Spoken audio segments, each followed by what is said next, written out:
চিকেনের কিছু না কিছু আইটেম কিন্তু আমরা সকলে কম বেশি খেয়েছি, কিন্তু আমি বলবো এই চিকেনটা একবার তোমরা কিন্তু তোমাদের রান্নাঘরে নিশ্চয়ই বানাবে।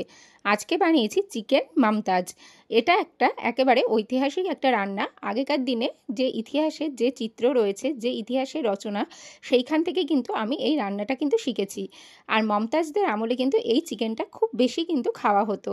তাহলে চলো দেরি না করে শুরু করা যাক। চিকেনটা ভালো করে দই দিয়ে আর গোলমরিচের গুঁড়ো দিয়ে ভালো করে কিন্তু আমি ম্যারিনেট করে রেখে দিয়েছি।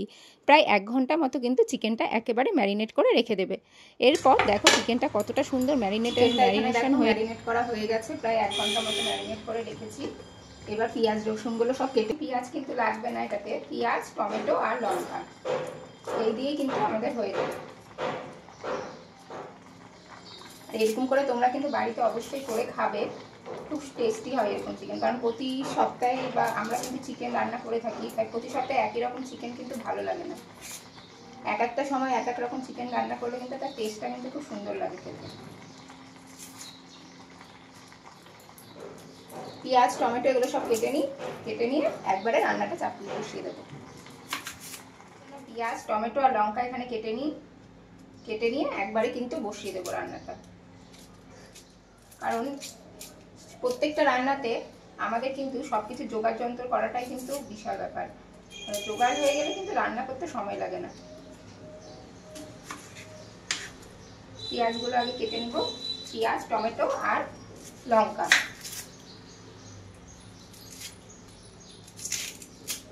জায়গাটা একটু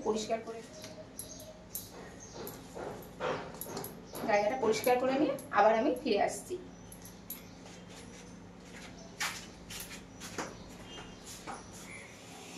কড়াইতে সর্ষের তেল দিয়ে দিব,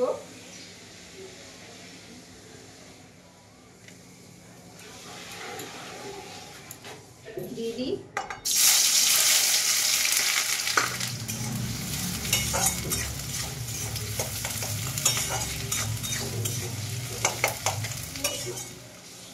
লঙ্কা 4-5টে দিয়ে দিলাম।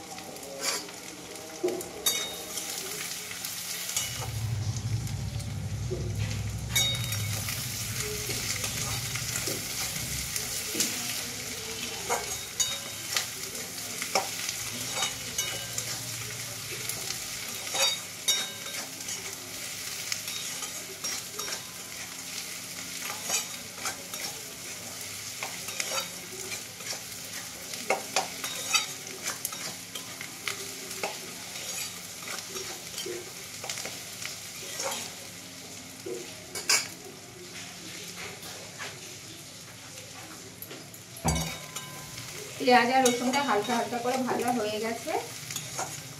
এখন টমেটো দিয়ে দিই।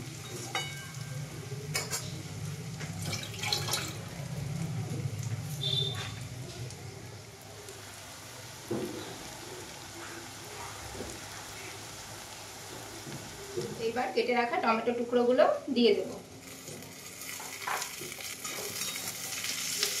দিয়ে হালকা হালকা ভাজা হয়ে গেলে এটার একটা স্মুথ পেস্ট বানিয়ে নিতে হবে। হয়ে গেছে, এবার এগুলো আমি তুলে নিই।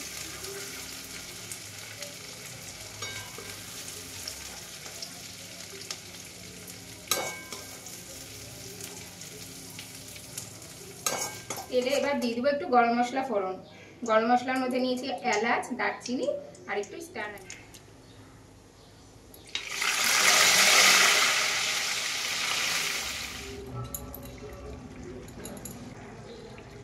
1 চামচ দিব ধনে গুঁড়ো, কালারের জন্য একটুখানি দিব লাল লঙ্কা, দিব গরম মশলা গুঁড়ো,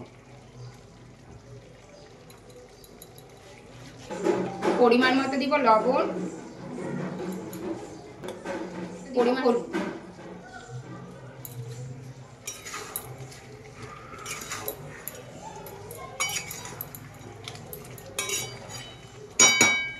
একটুখানি ঢেকে দিই যাতে একটু সেদ্ধটা হয়ে যায়।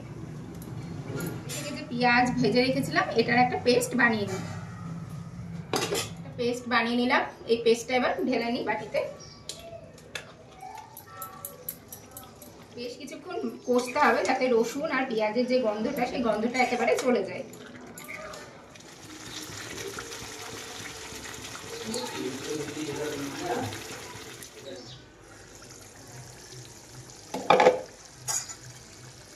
জাস্ট কালারটা দেখো বন্ধুরা, জাস্ট কালারটা দেখো কতটা সুন্দর কালার হয়েছে।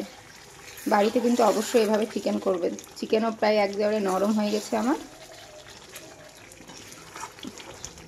কষানো হয়ে গেছে। দেখো চিকেন দিয়ে তেলও বেরিয়ে গেছে। এখন এই চিকেনের মধ্যে একটুখানি গরম জল দিয়ে দেবো। এই যে জলটা আগে থেকে ছিল, দইয়ের জলটাও একবারে দিয়ে দিই এর মধ্যে। ঢাকা দিয়ে দিই। চিকেন আমার একেবারে রেডি। এইরকমই আমি একটু গ্রেভি রাখবো, যেহেতু মানে দুপুরবেলাতেও খাওয়া দাওয়া করবে, অল্প একটু ঝোল ঝোল রাখবো। আর এর মধ্যে আমি একটা তড়কা লাগাবো। এটা আমি এক টুকরো বাটার, এক টুকরো অল্প একটু সাদা তেল অ্যাড করবো, যাতে বাটারটা জ্বলে না যায়।